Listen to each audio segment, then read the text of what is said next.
안녕하십니까. 오르막은 수학 강사 이현철입니다. 저는 오늘 지난 1년 반 동안 수학을 공부하면서 어려움을 느꼈을 고2 학생들을 위하여 앞으로 여름방학 4주 동안 16회에 걸쳐 수업을 하면서 학생들이 가장 어려워하기도 하고 가장 수학에서 근원적이기도 한 중요한 부분이죠. 식과 그래프의 전체적인 맥락을 갖다가 잡아드리고 문제를 해결할 수 있게 만드는 그런 수업을 준비하였기에 그걸 소개해드리기 위해서 이 자리에 섰습니다. 이 수업을 통해서 저는 여러분들에게 실전적이고 근원적인 해법을 제공하고자 합니다. 근원적인 해법이라는 것은 무슨 얘기냐? 여러분들이 들었을 때 수긍이 되고 설득이 되는 그러한 그 개념의 설명을 말씀드리는 거고요. 실전적이라는 것은 여러분들이 문제에서 직접적으로 사용할 수 있는, 즉 이렇게 배워서 다른 방법을 사용하는 것이 아니라 이렇게 배웠으면 그대로 사용할 수 있는 그런 방식들에 대한 설명을 여러분들에게 전달을 하고자 합니다. 근원적인 해법에 대해서 간단하게 예를 하나 좀 드리자면요. 이런 걸 한번 생각해 볼 수가 있을 겁니다. 역함수에 대해서 제가 설명을 한다라고 한다면 일단 함수란 게 어떤 건지부터 설명을 드리기가 쉽죠. 자, 함수란 것은 이렇게 생겨 먹은 걸 얘기하는 거고요. 낱말 뜻은 이렇습니다. x의 어떤 행동을 하는 것. 그래서 그 행동의 내용을 적어준 게 이렇게 정리가 되겠지요. 그래서 x에다 어떤 행동을 했니? 이 행동을 했어. 그걸 말로 설명해주면 x에다가 곱하기 3이라는 행동과 빼기 2라는 행동을 했어. 즉 함수라는 수학적 행위, 이걸 우리는 함수라고 부른다는 거죠. 그렇다면 역함수는 과연 뭘 얘기하는 걸까요? 라고 했을 때 역함수의 역자는 정과 역에서 역반대라는 개념을 갖고 있죠. 그래서 정확하게는 반대되는 행위, 이걸 갖다가 우리는 역함수라고 부릅니다. 실질적으로 여러분들이 사용할 수 있는 내용은 이런 것이죠. 행위를 생각해 볼게요. 양말을 신고 신발을 신었습니다. 여러분들이 그걸 벗고 싶은 거예요. 그럼 뭘 먼저 벗어야 될까요?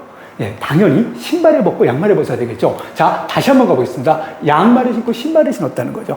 그러면은 역함수는 어떻게 해주면 된다고요? 거꾸로 가는 거죠. 신발을 벗고 양말을 벗으면 되는 겁니다. 즉 어떤 수 x가 있을 때 이놈의 반대되는 행동과 이놈의 반대되는 행동을 해줌으로써 역함수를 구할 수 있게 되는 거죠. 여러분들이 일반적으로 역함수를 구하라 그러면은 x랑 y를 바꿔 쓴 다음에 y를 하고 정리한다 라고 배웠을 겁니다. 그 이유에 대해서 여러분들이 다른 친구들한테 설명할 수 없다면 그건 명확하게 알고 있다고 이야기할 수 없는 부분이죠. 이렇게 여러분들이 이해를 해주는 것이 실질적으로는 어떻게 사용될 수 있냐 잠깐 좀 봐주면요. 자, gx라는 아이가 이런 식으로 지수함수의 형태로 나타났다고 한번 이야기를 해보겠습니다. 조금 전에 우리가 한번 해봤었죠. 어떤 행동을 했는지를 적어보겠습니다. 일단 x가 있었는데 빼기 1이라는 행동을 한 거죠. 그리고 지수를 취했습니다. 거기에 더하기 3이라는 행동을 했죠. 이랬을 때 역함수를 구하면 어떻게 될까요? 라고 한다면 다시 갈게요. 어떤 x라는 아이가 있었습니다. 더하기 3의 반대인 빼기 3을 했고요. 지수를 취한 데의 반대인 로그를 취해주는 거고요. 그리고 더하기 1을 함으로써 역함수를 찾게 되죠. 근데 실제적으로 여러분들 잘 생각해 보면 역함수를 구하라는 문제가 나오지는 않습니다. 고등학교 1학년 때는 잠깐 나올지 몰라도. 왜 배울까요? 예, 문제 안에 지수와 로그가 동시에 나오면은 혹시 역함수가 한 게 아니야? 라는 걸 여러분들이 눈으로 판독할 수 있게 된다는 거죠. 그래서 그런 것들을 이용할 수 있게끔 여러분들에게 정보를 제공하고 할 수 있는 기틀을 만들어 드리는 것이 이번 수업의 목적입니다. 이런 수업을 통해서 이런 학생들이 지금 현재 내신이 2등급에서 3등급 상위권에 있는 학생들 중에서 식을 다루거나 그래프를 그리는데 어려움이 있는 학생들, 즉 문제를 읽었는데 이걸 식으로 표현하는데 약간 멈칫한 학생들, 혹은 그래프를 그려야 되는데 어떻게 그려야 되는지에 대해서 갈등 구조를 갖고 있는 학생들, 이런 학생들, 그런 학생들에게 도움을 주는 수업입니다. 두 번째로 여기서 보면 해석이 잘 안 되는 학생이란 말이 있습니다. 문제를 읽었는데 그러니까 뭐가 주어졌는지 뭘 요구하는지가 명확하지 않은 학생들이 있습니다. 이 부분이 왜 중요하냐면은 중학교 수학과 고등학교 수학의 가장 큰 차이점은 이렇게 이야기할 수 있습니다. 중학교 수학은 너 이거 할 줄 알아를 물어보죠. 그래서 문제를 푸는 기술, 기법이 중요해집니다. 즉 중학교 학생들한테는 얘가 중요해집니다. 그래서 어떻게 풀어요라는 말이 여러분 입에 붙어버린 거죠. 그런데 고등학교 올라와서는 수능까지 마찬가지인데요. 물어보는 방식이 달라집니다. 어떤 걸 물어보냐면 너 이거 뭔 줄 알아? 그래서 이걸로 너 뭐 할 수 있어? 이런 걸 물어보는 게 고등학교 과정인 거죠. 그래서 정확한 낱말 뜻을 내가 인지할 수 있느냐라는 걸 물어보는 게 바로 해석범위 되는 거죠. 즉 고등학교 과정에서는 how가 아니라 what이 중요해진다 라고 이야기를 할 수가 있습니다. 이 부분을 갖다가 완벽하게 정리를 해드리고자 합니다. 그리고 이 아래 두 부분은 비슷한 내용이 되는데요. 여러분들 문제 풀다 보면은 학원에서는 됐는데 혹은 학교에서는 됐는데 왜 집에서 내가 혼자 풀려고 하면 안 됐을까? 그리고 아까는 이 문제 풀었던 것 같은데 한참 지나서 푸니까 왜 또 헷갈릴까? 이런 부분들 때문에 고민하는 학생들이 있었을 겁니다. 이거는 명확성이 떨어지기 때문인 거죠. 근데 명확성을 여러분들이 이렇게 기억하는 친구들이 많습니다. 이렇게 써 있으면 이렇게 푸는 거야. 그게 아까 말씀드렸던 how 부분이 되는 거죠. 그래서 어려움을 겪고 있는 겁니다, 여러분들이. 그래서 그 부분을 갖다가 what으로 해결을 해드리는 것. 이걸 갖다가 저는 두 글자로 접근법, 접근이라고 이야기를 합니다.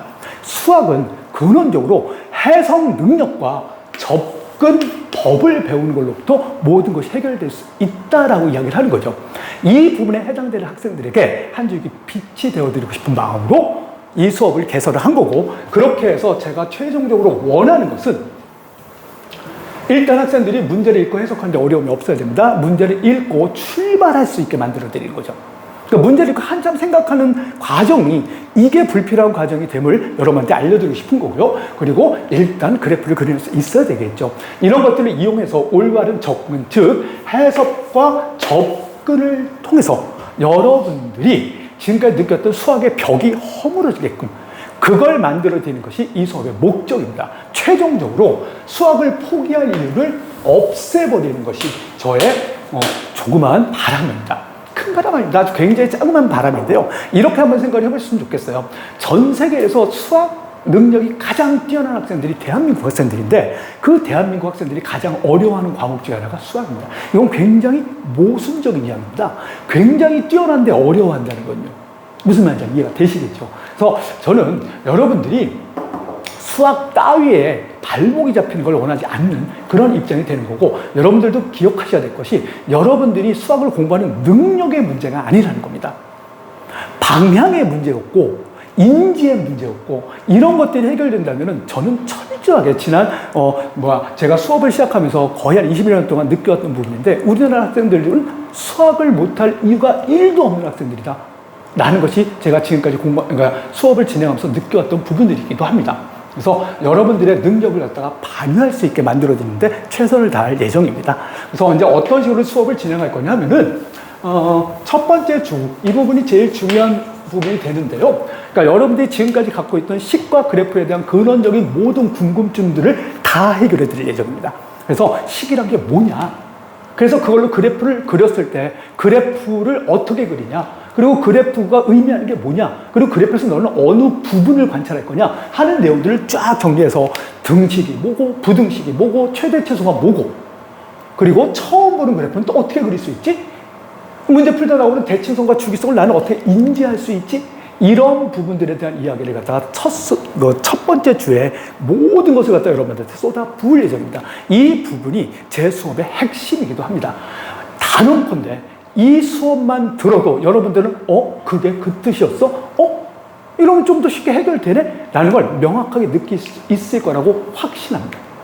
그리고 나서는 2주로 넘어가면서 이제 미분부터 시작을 하게 되는데, 이건 어쩔 수 없이 짧은 시간 동안 여러분에게 모든 걸 다 해드리고 근원부터 헤쳐나가다 보니까 함수의 극한 부분 잠시 보류를 시켜놨습니다. 그래서 미분과 그래프, 그래서 그러니까 변화율이 무슨 뜻이야? 그리고 도함수는 뭐야? 그걸로 뭐 할 수 있어? 그런 부분들과 그래서 식 갖고 뭐 할 건데 까지, 그래서 그래프를 어떻게 처리할 건데 까지를 배우는 게 2주차가 되겠고요. 3주차에서는 정적분, 부정적분, 의미부터 시작해서 적분과 그래프의 관계를 쭉 정리해 드리는 것을 목표로 삼고 있습니다. 다만 2주차하고 차이점이 있다면은 미분 적분을 통해서 우리가 다루었던 2차, 3차, 4차 함수들의 성질을 갖다가 일목요연하게 정리해서 여러분들이 약간의 기술적인 부분을 습득을 해서 문제를 풀 때 스트레스 지수를 좀 낮춰드린 것까지 진행을 할 예정입니다. 그래서 최종적으로는 마지막 주가 돼서 기출 문제들을 갖다 다루면서 혹은 기출 변형 문제들을 다루면서 이게 되는구나, 제가 아니라 여러분들 스스로가 확신할 수 있는 그러한 매듭을 짓고자 합니다. 수학은 논리를 다루는 문제입니다. 논리라는 것은 정의와 순서에 의해서 결정이 되는 것이죠. 그 정의를 우리는 해석을 통해서 인지해야 되는 것이고요. 올바른 순서로 가기 위해서 올바른 접근 방법을 여러분들이 터득해야 되는 것이죠. 그래서 정의와 순서를 해석과 접근으로 해결하는 것이 최종 목표다라고 생각을 해주시면 될 것 같습니다. 후배 강사들에게 종종 하는 이야기가 있습니다. 수학은 너희들이 이야기한 내용들을 학생들이 이해할 수 있을 때 비로소 완성이 되는 것이다. 이해할 수 없는, 말로 설명했을 때 이해할 수 없는 수학은 수학이 아니다. 문제를 해결하는 데 있어서 이게 주어지고 이렇게 내가 할 수 있고, 여기서 말하는 이렇게라는 것은 와서에 대한 겁니다. 뭐가 주어졌어? 나는 뭘 할 수 있어? 그걸로 내가 뭘 할 거야? 그렇기 때문에 이렇게 풀어나가는 게 당연해. 그걸 만들어드리는 해석 수학을 이현철 선생님이 여러분을 위해서 준비했습니다. 이번 여름방학을 통해서 여러분들이 가지고 있는 인생의 방향성이 조금만 각을 틀 수 있다면 이거는 굉장히 보람된 4주가 될 것이라고 확신합니다.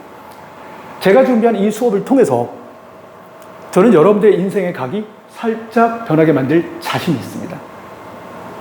여러분들도 열정과 기대를 갖고 동참을 해주신다면 여러분 인생이 여름방학 이후와 여름방학 이전으로 명확하게 구분될 수 있을 것이라고 확신합니다. 좀 더 자세한 내용은 오르막원 홈페이지나 블로그를 통해서 연락을 주시면 원장님께서 직접 연락을 주셔서 자세하게 설명을 드릴 예정입니다. 앞으로 4주를 여러분 인생의 전환점으로 만드는 그러한 기회가 되기를 간절히 기대해 봅니다. 지금까지 오르막원 수학 강사 이현철이었습니다. 감사합니다.